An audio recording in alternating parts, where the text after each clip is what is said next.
Hello, welcome. I'm Rambo Talabong, and you're watching Rappler Talk. The House of Representatives earlier this month passed a new House bill that aims to strengthen the current anti-drug laws in the Philippines amid the anti-drug campaign of President Rodrigo Duterte. But there are concerns about it possibly violating human rights if it is passed into law. Joining us today is Congressman Ace Barpers, the House Committee on Dangerous Drugs chairman. Congressman, welcome to the program. Welcome, Rambo. Good evening, everyone. Congressman, punta na kagad tayo sa batas. House Bill number 7814. Tama na, sir? Ano, sir, yung impetus for this? Why did we aim to pass this now? And why is it important to have this into law? Okay. The Comprehensive Dangerous Drugs Act was passed in 2002.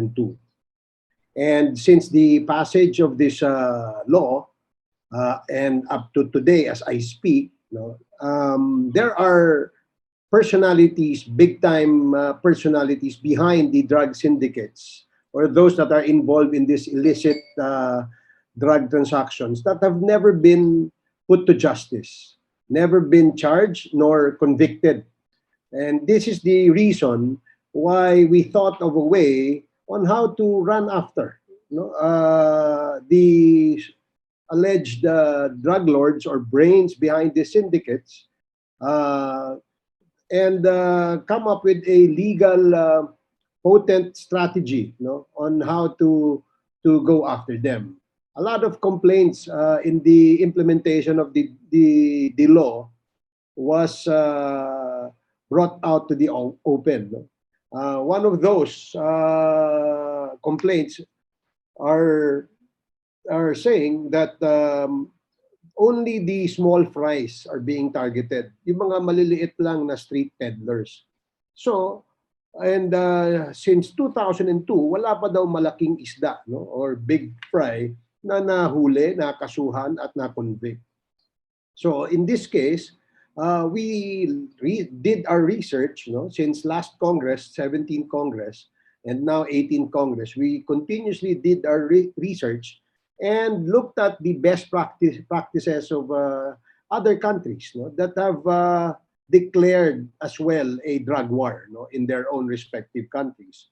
And one of the legal strategies that they employed in order to run after the big-time personalities behind the syndicates is the use of a disputable legal presumption in their own drug laws, anti-illegal drug laws. So, wala naman sigurong diferensya kung gagamitin natin as an example yung best practices nila. So, we did our research, consulted several lawyers, consulted stakeholders in this fight against illegal drugs, and then we came up with a draft.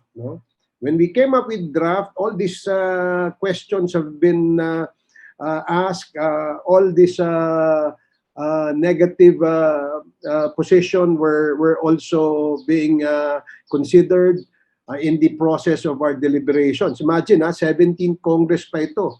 The whole 3 years, pinag-uusapan namin to. We finally approved this on third and final reading last Congress.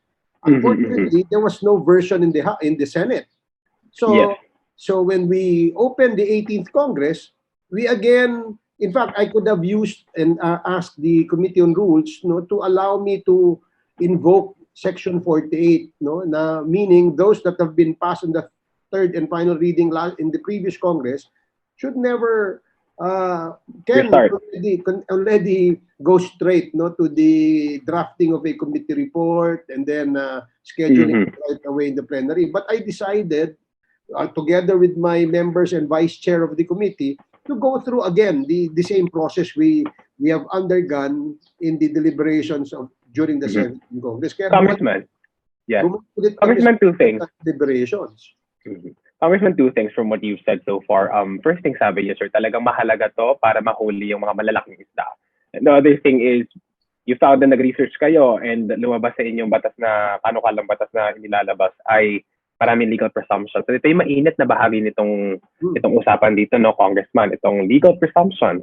Magbabasa ko ng isang portion, Congressman, ha? I think this is line number 628. Dangerous drugs or similar substances found to be concealed in any property shall be presumed until contrary is proven that the said drugs or similar substances are in the possession and of are concealed with the knowledge of the person who has or appears to have the exclusive control or management thereof. So kung may nakitang drugstore sa isang facility, tapos halimbawa ako yung may-ari, presume na sa akin yun kung nakitang nandun. Diyan lumalabas so yung mga headlines at saka yung pagbasa dito sa batas na it presumes them as guilty kasi presumed ako na ako'y bahagi at alam ko yung drugs na yun na pwede akong kasuhan agad-agad at maikulong. What would you say to that? Well, unang-una, not because you're the owner, you could be charged. You could be a person of interest. Kasi the first question of the law enforcer is that what is this drugs doing here? If no one in the place has admitted to having owned the said drugs, then it would be presumed that those in the place are probably involved. Now, you will now become a person of interest. And depending on your circumstances, why you are there, why these things are there, I'm sure, if you're not guilty or if you're innocent, mapapawalang bisa yung kaso sa iyo o hindi ka makakasuhan, hindi ka masasama diyan. But Congressman, the way it's phrased, Congressman, kailangan may overt act muna. Overt act. Congressman, but the way the law is phrased, the bill is phrased, is concealed with the knowledge of the person. Wala sir yung sinabi niyang probably. Okay. So, explicitly yung nakalagay lang dito, Congressman, is may knowledge ko talaga, alam ko nandyan yan. And if presumed na may knowledge ako, pwede nang i-argue pa agad ng police and prosecution na alam niya. Okay. May neglect na kagad siya, pwede ka na kagad maging accused as an accomplice. Kasi may knowledge di ba? At wala akong ginawa apparently kasi alam ko para i-report yung drugs sa property ko. Okay. If it's with the knowledge, kasi yung example ko kanina, yun yung wala pang knowledge. Yes, Congressman. Now, ito naman yung may knowledge. Now, of course, the law enforcers and even the prosecutors will have to establish that you have knowledge. Number one, paano may establish yun? Number one, kilala mo yung mga tao na possibly nandoon sa area, di ba? Two, siguro yung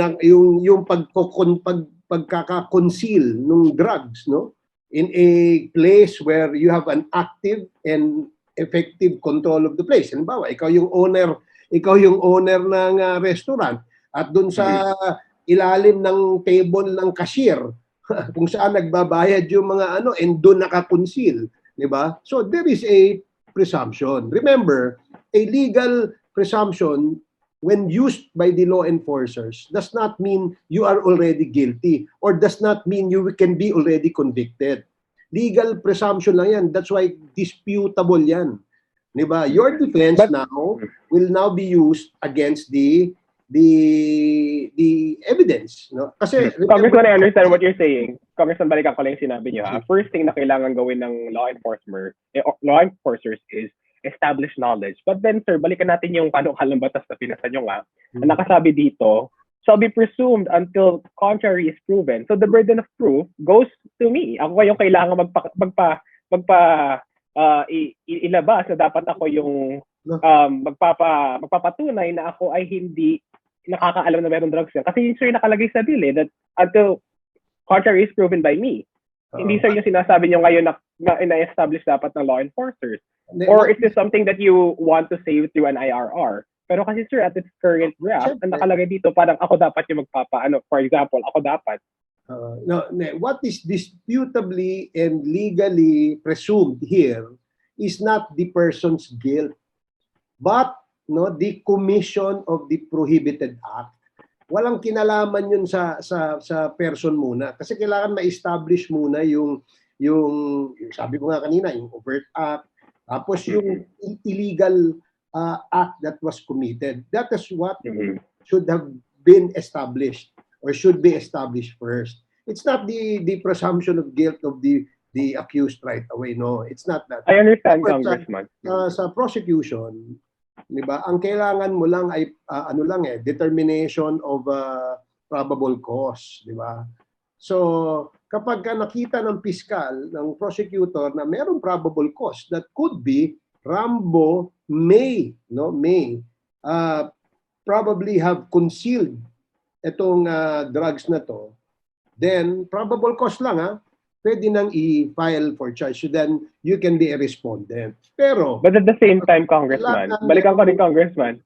Oo. Yes, sir. Balikan natin yung overt cap in a bit. But yung sinasabi yung answer na walang presumption of guilt, of course, walang presumption of guilt kasi talaga meron trial talaga para i-prove ang guilt, di ba? But at the same time, how the bill is currently phrased, it's not favoring the person who should be assumed as innocent. It's not favoring the accused. Paano binabaliktad, Congressman? Kasi magiging mas aambag to dun sa case for the guilt. Kasi nakalagay dito talaga, I am presumed to have knowledge. I am presumed to have this knowledge na alam ko. So, even if it does not presume me as guilty, it's still more evidence for me to be charged, to be possibly harassed and brought to court, complanted to serve. Kasi previously, sir, sa 9165, the previous version of the law, na hindi pa naman nababago, mataas yung bar, di ba? Hindi naman presume na alam ko. Kailangan pa talagang patunayan ng policeman.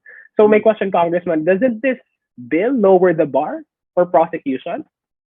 Well, first of all, the burden of proof does not shift. It stays and remains with the prosecution. Now, what is in the accused is the burden of evidence. So it's totally different from burden of proof.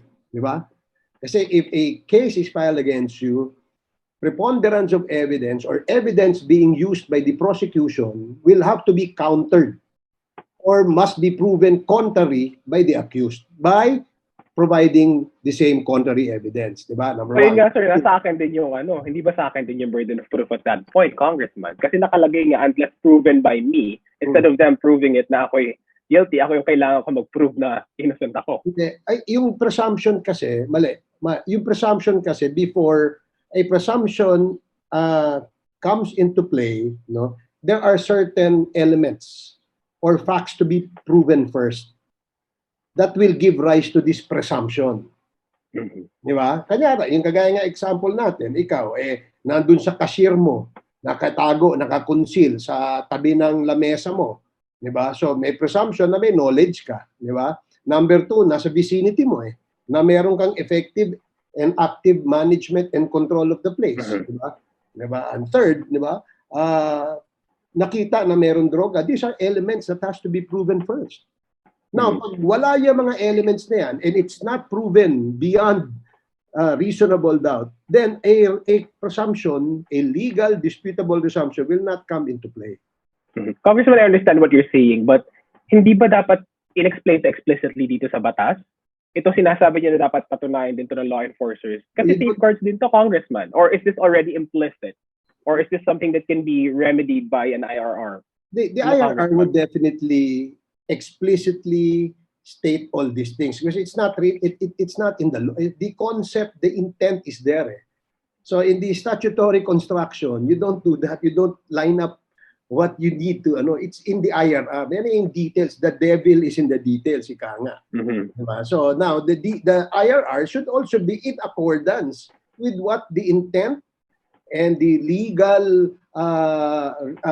rationale of that section. Otherwise, they cannot go outside of it. Yes, Congressman. Napunta tayo, sir, Congressman, sa kanina ko din tinanong. Ang malaking problema, Congressman, as you already know too, someone who's also keeping track of the drug war, is our prosecution of drug cases is kind of abysmal. Merong study ang CHR na nilabas na of over thousands of cases, 10 pa lang nakakarating ng korte. So, konti talaga yung nakakarating ng korte ng mga drug cases. Babalik ko, Congressman, yung tanong, doesn't this lower the bar for prosecution para mas madali lang makarating ng korte ang mga drugs cases? No, hindi pa rin. Remember, tinatawaran natin yung wisdom at kakayahan ng prosecution pag gano'n, di ba? Because they have to comply with yung police, hindi naman basta-basta papayagan ng piskal yan, di ba? Pinag-aralan ng piskal yan. There are rules that they have to comply with. There are rules of evidence, rules of court that the prosecution must follow. They cannot go against that. So pagka ang pulis ay hindi sumunod sa mga ganon, then automatic sa fiscal pa lang, yung determination of probable cause, ganyan na kagad, bagsak na kagad. So hindi yun I know that there are transgressions committed by some of the law enforcers. And it's pretty obvious, marami talaga. In fact, marami nga nagre-reklamo, di ba? But that does not speak of the whole organization. There are still, Maybe they're 10% or maybe even less rotten eggs in the organization, in PNP and in PIDEA and NBI. But let's not generalize everything. There should always be, to us, you and I, and people who are not members of the law enforcement agencies, to give them a presumption of regularity. Yun talaga eh. Di ba? Ngayon, pag nagduda tayo, sino pang maniniwala? Di ba? So that is the real intent of this provision. Kaya nga nung sinabi ko, lagi kong sinasabi, no, it's in it is in the concept, the way we understood what is written in the section. Sometimes, Yes, no, I must agree. I must agree that perhaps there are some words or phrases that may have probably have given several meanings, no? Pero nandoon na yun eh. Sa pagdating ng Senate version, kung meron man silang ganitong version, at yan ay pinag-usapan natin, pati na rin yung gagawa posible ng IRR, we'll have to look into all of this. Kasi syempre, di ba, batas ito na gagamitin ng ating law enforcement agencies. Yes, Congressman. Even if we're talking about this, trying to idealize, it's an application. Yung sinasabi niyo rin, Congressman, na marami pang kailangan gawin. Mahirap din talaga enforcement nito on the ground. I wanted to talk about the thing that we already touched on a bit, yung nabanggit nyo lang ngayon, Congressman. The reality of legislation. I mean, it's passed in the House. It's barely half of the battle. Kailangan nyo rin ng panukalang batas sa Senado. Paano kaya ito? Meron na ba kayong nakitang alay sa Senado, Congressman? Meron ba kayong nakikitang pag-asa ngayon? Well, ako naman naniniwala. Meron kasi din mga amendments to the Comprehensive Dangerous Drugs Law nandun sa Senate. I think if I'm not mistaken, they have 10 different bills. So I think the chairman, Senator Bato, will perhaps consolidate it and come up with a final draft, no? And then pag-usapan siguro nila yan. But I am certain that after they read what we passed in the House, no, I'm not saying it's perfect, no, but those apprehensions, those ideas that are or misinterpretation, so to speak, no, that have been coming out, no, will be addressed if they read thoroughly what the House passed, no, itong House Bill number 781. Congressman, two things. So basically, right now, you're admitting na pwedeng i-phrase differently talaga yung batas, but you're hoping, if ever this comes to a point, pwede siyang baguhin sa BICAM, pwede siyang baguhin when the Senate and the House reconciled. Okay, the other thing, Congressman, is, have you been in contact with Senator Bato de la Rosa? Because parang counterpart mo na rin siya para i-push talaga tong agenda na to. May sinabi ba siya sa inyo? Yung draft bill ba, meron siyang gagawin? May commitment na ba siya binigay sa inyo, Congressman? Well, unang-una, yung mga sentences or phrases that we use, of course, can be changed, no? But the intent, no, the legislative intent and the spirit of the proposal must never be negated. Okay sa akin yun. If they want to change words, they want to change sentences, that's fine, as long as it will not alter the intent, the legal intent, and the spirit of our proposal. Number one. Number two, yes, I've spoken with Senator Bato, and according to him, that's where I found out that they also have several proposed amendments bill, no, in his committee.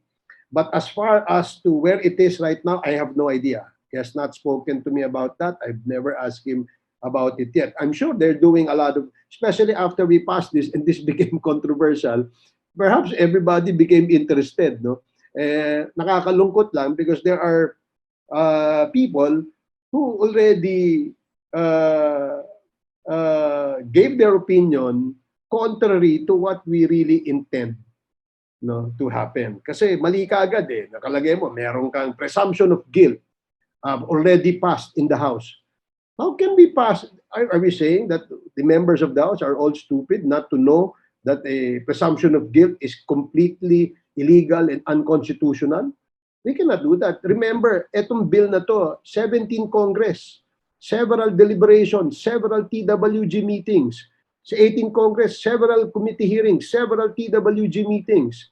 Plus, ang nag-a-attend dito palagi, sino nag-a-attend? DOJ representative, Commission on Human Rights representative, Legal Department ng Philippine National Police, Legal Department ng NBI, Legal Department ng PIA, legal luminaries of the House, and National Prosecutors Association, IBP. Yes, Congressman. Lahat yan. So, we're not, I don't think... Congressman, we're not questioning naman the process. I feel like we are also presuming regularity on your part for your drafting of this bill. But at the same time, we go back to the product that's outside right now. And meron din lumalabas sa bagong criticism na probably hindi nga talaga nakapasok dun sa deliberations kasi this is novel to you. Sabi niyo din kanina, Congressman, na these are new criticisms. With these new criticisms, itong pag-flag dito sa presumption of knowledge, itong mga bagong phrasing na to na we just talked about, are you open to changing this? Yeah, as I said earlier, yes, I have no problem with them changing the words and the phrase as long as the legal intent and the spirit of the law that we are proposing will not be altered. Wala naman po kasi alam mo yung very subjective yung interpretation ng ilan eh. Yung iba nga hindi pa nabasa yung kabuuan, meron na kaagad opinion eh. Yun nga sinasabi ko sa iyo, meron na kaagad presumption of guilt eh. 'Di ba?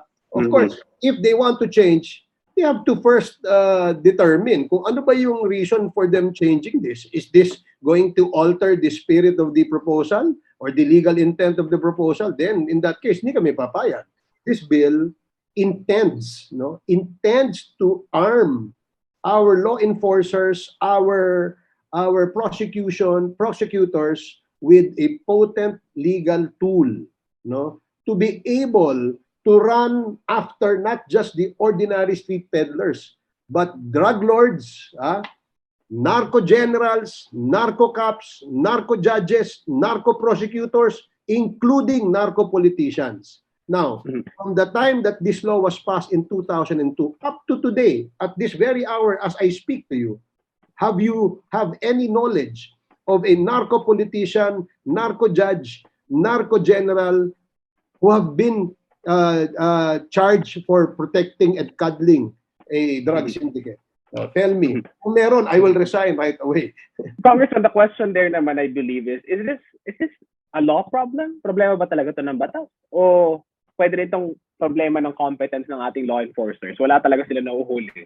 Kasi hindi nakakarating talaga ng korte yung mga kaso at saka wala naman talaga nauhuling mga narco generals, narco cops. Meron narco cops pero hindi ganun karami. Narco politicians. Is it a problem of the law? Is it really a law problem? Or kailangan pa ng competence for the PNP? Well, syempre, we're not discounting the fact na merong competence requirement, Pero it's more of a law problem, And there must be some way. Kasi I'll tell you, let me ask you, if you're a police officer, you caught me, you caught someone, you caught si Jaira. Hi, Jaira.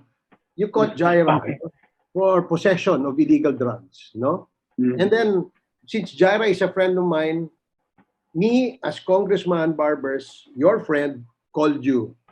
Rambo, yan si Jaira, kaibigan ko yan. Nahuli mo na. Once pa lang naman nahuli yan for possession Wag mo nang ikasuhan yan. Wag mo nang hulihin. Now, how do you call that? Answer. What do you call that? Isn't that what? Protecting?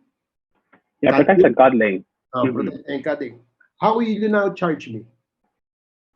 Wala ba yun sa batas, Congressman? Wala Ilalagay nyo ngayon. Okay. Yeah, that's the point. You see, people are criticizing without even reading. Yun ang problema. Congressman, another example, Rambo, if you don't mind. Another example.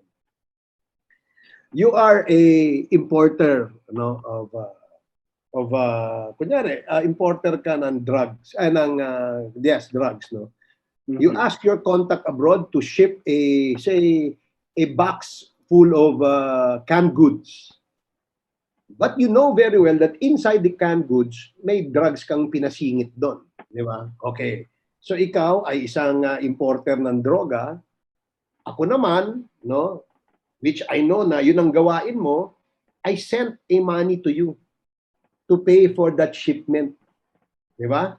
Okay. Now, nahuli ka ngayon. Di ba? Hinuli ka ng pulis.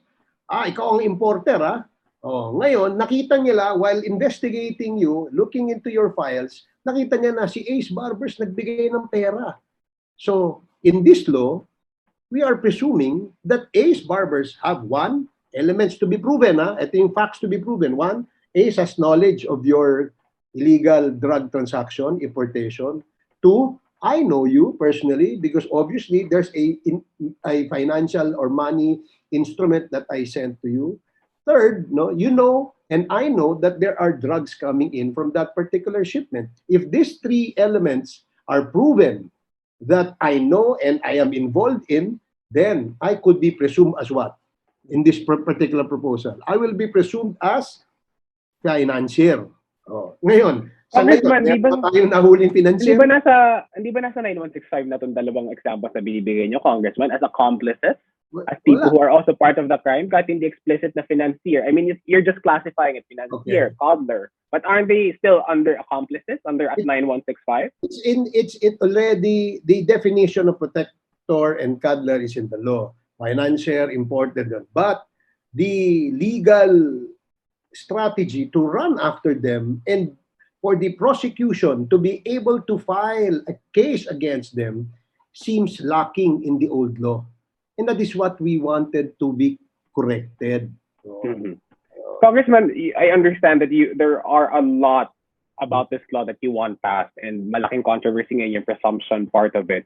With that, are you open to removing that part if it means that these other parts of the law will be passed? No. Is that a compromise for you? No, never. Because the whole amendment is a disputable legal presumption amendment. If you take away presumption, ano mangyayari? It's not as if we didn't pass anything. Di ba? So, and remember, presumption per se, I'll tell you, there are jurisprudence, Supreme Court decisions where they allowed itong use of disputable legal presumptions. In People versus Mingoa, in a case of People versus Mingoa, meron yan. Second, even in the old law, itong 9165 natin, meron ng tatlong sections dyan na merong presumption. Ano yung mga presumptions na yun? Yung Section 12, no? Yung Section 12, yung presumption of use or consumption of drugs if found in your possession of a drug. Halimbawa, meron kang foil, meron kang tutor, meron kang lighter. These are all paraphernalias for drug use, for using shabu. Wala ngang shabu, pero nakita na meron kang ganung paraphernalia in your bag. Then, ano yung presumption doon? You are a user. Di ba? Now, if I caught you with more than 200 grams of shabu, no? What do I now presume? Under this law, sa 200 grams or more, you are not just going to be charged for use or possession. You will also be charged for selling. Kasi under normal human conditions, 200 grams is too much. 0.001 of a gram is already used for someone who consumes shabu every day. So if you are caught with 200 grams in your possession, then you are presumed to be a what? Under this law, you are presumed to be a seller. Okay. Congressman, I understand. Another presumption. Last. Go. In Section 16. Section 12 yung sinabi ko. In Section 16, Rambo Talabong owns a hacienda, a 10-hectare property in Batangas. And then 5 hectares of which are growing marijuana plants, plantation. You are the owner, you live there, you have people that cultivate the area, so you are now presumed to be what? A cultivator. So it is what the Section 16 says. Di ba? Ngayon, another sa Section 38 last, no? Presumption of use or consumption if found positive by a laboratory test, di ba? Kasi nag-laboratory test ka, lumabas positive yung test mo na nag-consume ka. Anong presumption doon? Positive kasi meron naman sir test, right? Hindi na nga. All these things are presumptions Kasi nga, tira mo presumption of use if found positive in laboratory.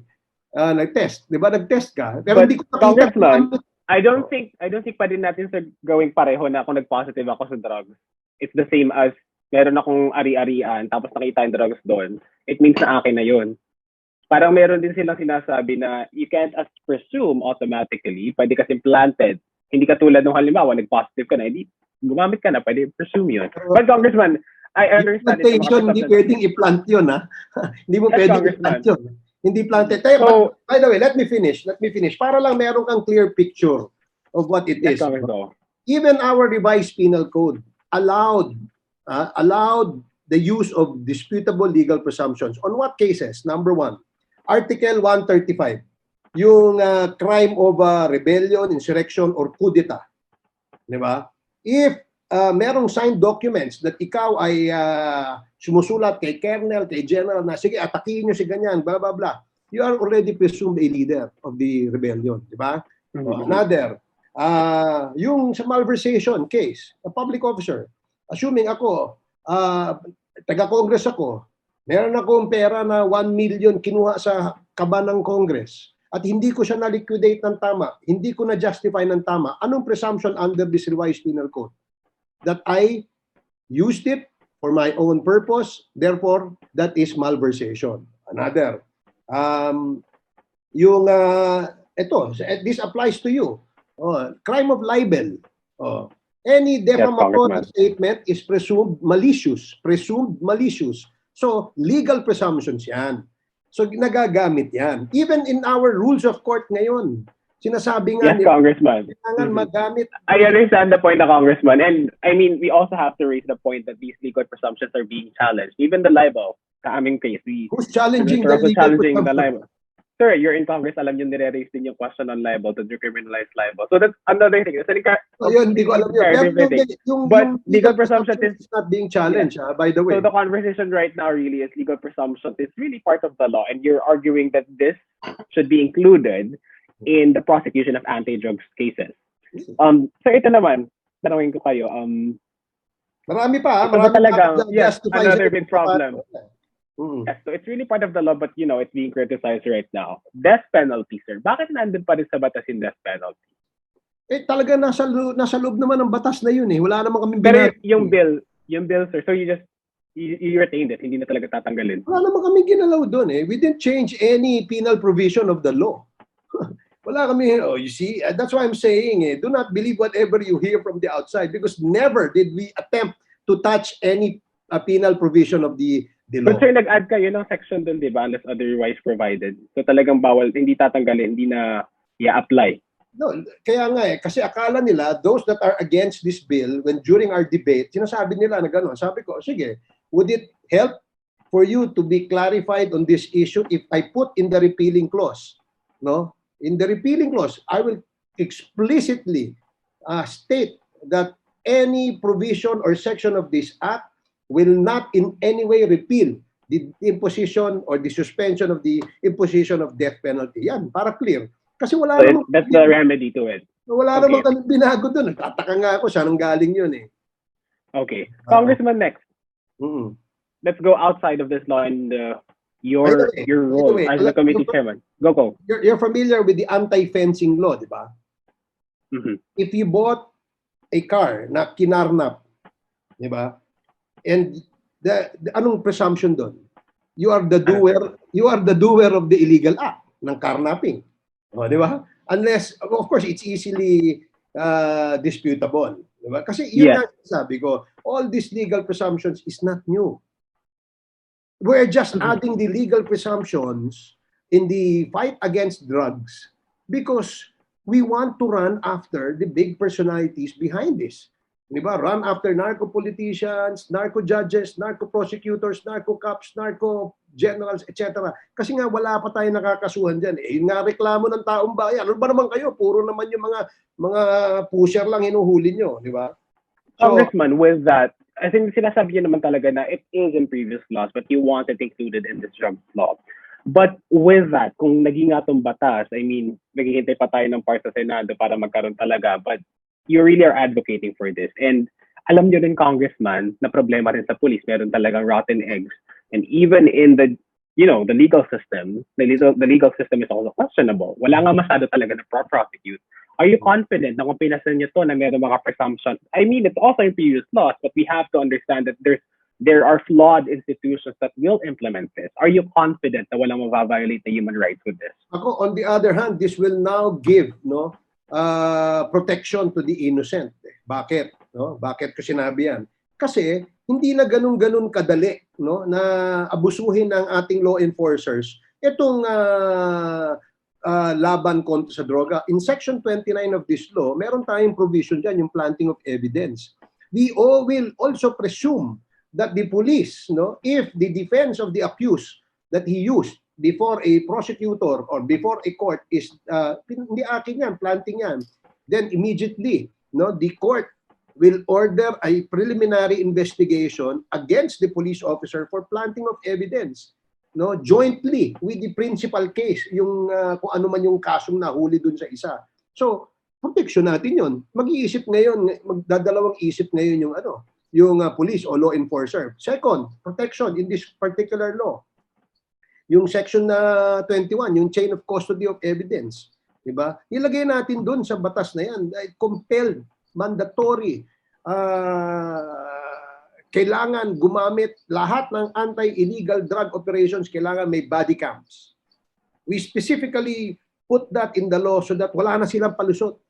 Buy bust man yan, raid man yan sa isang drug den o sa isang drug warehouse o kahit ano yan. Any law enforcer who will implement a anti-illegal drug operation must wear a camera, body cam. Kasi gusto natin dokumentado lahat yan. Ngayon, that doesn't stop there. We will also presume that if cases are filed before a court and the judge seems to favor the accused by bungling the said case, there is already a presumption of bungling. We will also presume that the judge has bungled this case intentionally. So you really do stand by that presumption for all of the section of the laws, which can be applied both ways. That's what you're trying to say, Congressman. That's correct. It can be applied both ways. Section 92, ayun yung kasama yan. Kaya nga, sinasabi ko, yung unang-una, it's very hard for the police to just presume anybody that,